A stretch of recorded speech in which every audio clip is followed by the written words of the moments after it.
With the 2021-2022 NBA season coming up really soon, I decided now is as good of a time as any to start discussing every single team in the NBA. I decided it made more sense to go from the order of like bad teams to good teams in like my own order, like predicting this upcoming year. Right now I'm on the number 25, and at the number 25 I have the Sacramento Kings, meaning I think the Sacramento Kings will be the 25th best team this upcoming season. To start today's video, I'll be discussing the Sacramento Kings, this like how I think they'll do this upcoming season, and just discussing their players and things like that. Before we get into the video, I ask you to drop a like on this video as it does help my channel grow. Subscribe to my channel if you want daily NBA content. Also, if you want to help me reach my goal of 100,500 subscribers, also drop a comment on this video as I do respond to all of my comments, and play that intro.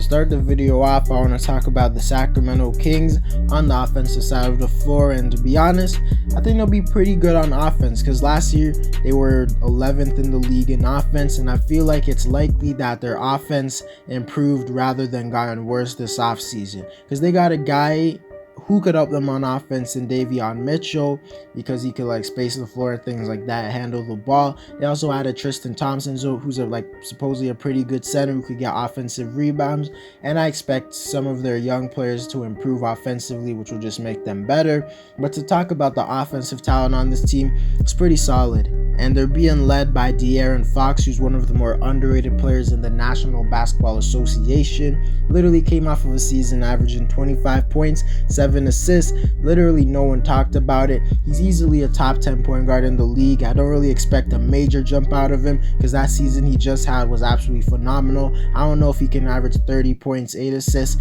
but I wouldn't be I would be surprised if he did that. But nonetheless, I think he'll be playing at the same level that he was last year. I definitely like Dieren Fox.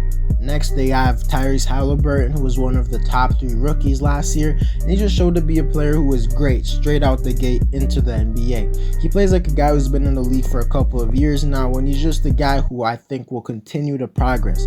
I also think this upcoming season he will drastically improve his game because that's just how young players work, they improve.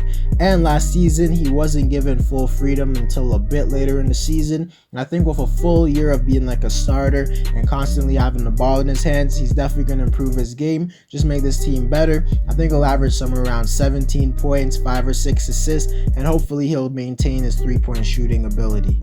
Next, we got to discuss Buddy Hield, who is one of the best shooters in the NBA. He's been on the trade block for a really long time, and I wouldn't be surprised if he got traded off this team, but regardless, they're probably going to have him coming off the bench, and that would easily make him one of the best 6 men in the NBA. If that's the case, I think he'll consistently just be a great shooter, and if he just keeps doing that, he will help the team because of his floor spacing and things like that. To be honest, I think he'll be getting traded by the trade deadline, but nonetheless, he is an impactful player.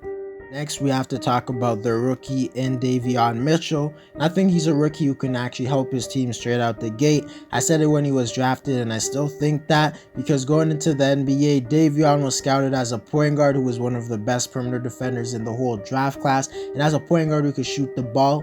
I definitely think those are 2 skills that could really translate straight into the NBA, because if he could at least just be an average shooter from the perimeter while being able to be a very good perimeter defender, he could be very valuable and impactful to this team since they don't have amazing defenders. I honestly don't think he'll be in the conversation for Rookie of the Year just because he probably isn't going to start and he's going to be playing behind 2 really good guards in Fox and Halliburton, but he will be one of those rookies who make impacts in the game, and he is more impactful than what his stats show. I think he'll average somewhere around 8 points, maybe 3 assists, but he's going to be way better than what his numbers say. Next up, I want to talk about Marvin Bagley.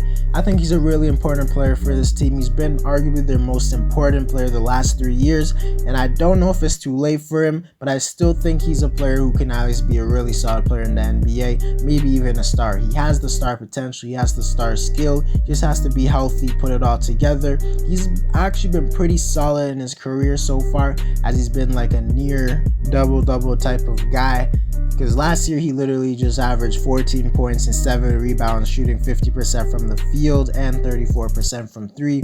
Definitely not horrible numbers. He could definitely improve off of those, but that's still an above average NBA player in my opinion. People act like he's just some bum, but I definitely think he has the potential to be a guy who could average like 18, 20 points and 10 rebounds a game. That would really help this team out. I'm not going to predict him like to average 20 points, 10 rebounds or breakout or anything like that, because I did predict him to do that the last 2 seasons and he hasn't done that. He's been pretty stagnant because of injuries and he just been stagnant, but I would give him a good chance to like break out, and I think it's actually more realistic than most people think.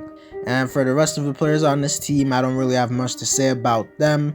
I'll just like say a little bit. Harrison Barnes, a solid starter in the NBA. So is Richaun Holmes. I really like Terrence Davis, and I think that was a really good like pickup for them. That they got him for only like a 2nd round pick. And I think he can be an amazing role player as a shooter and defender.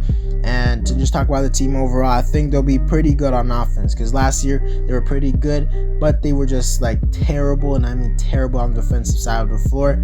But I think they'll rank somewhere around the 10th to the 15th best offense in the league this upcoming season. But just because their offense is good does not mean they'll be good in general. Remember that.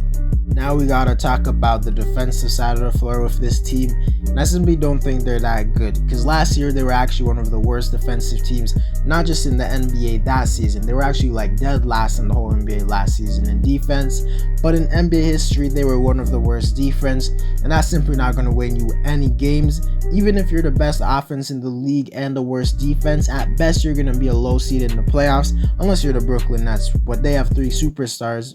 And the Kings are pretty good on offense, as I said earlier, but they're not that good to the point where they could be the worst defensive team, one of the worst defensive teams in NBA history, and still win games consistently. And this offseason, they definitely made a few moves that could help them on defense, such as drafting Davion Mitchell, who's projected to be a really good perimeter defender straight out the gate.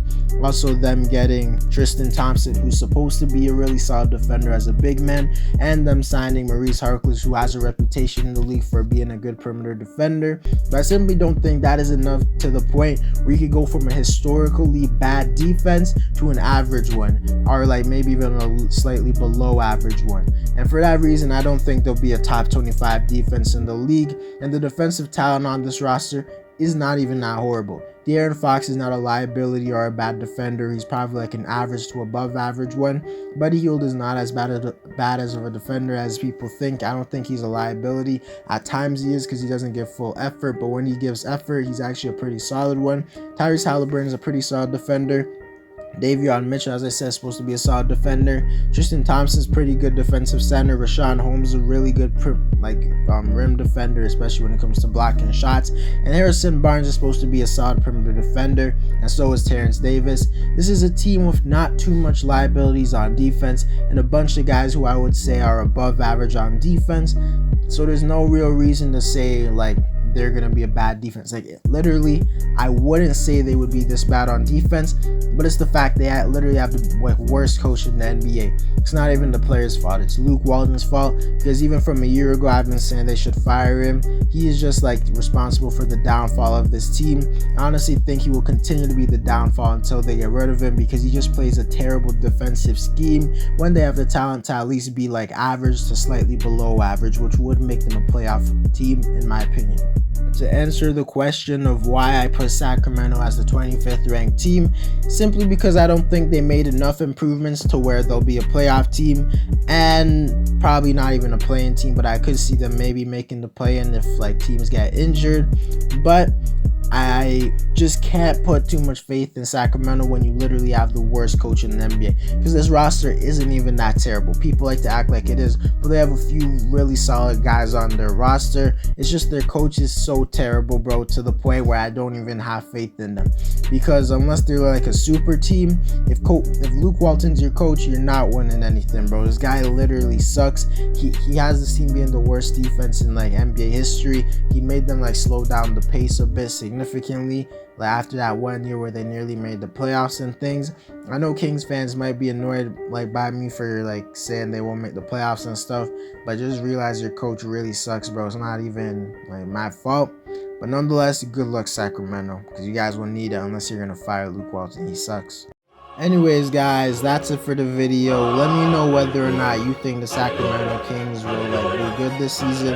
Drop a like on this video, that will my channel grow. Subscribe to my channel if you want daily NBA content. Also, if you want to help me reach my goal of 1,500 subscribers.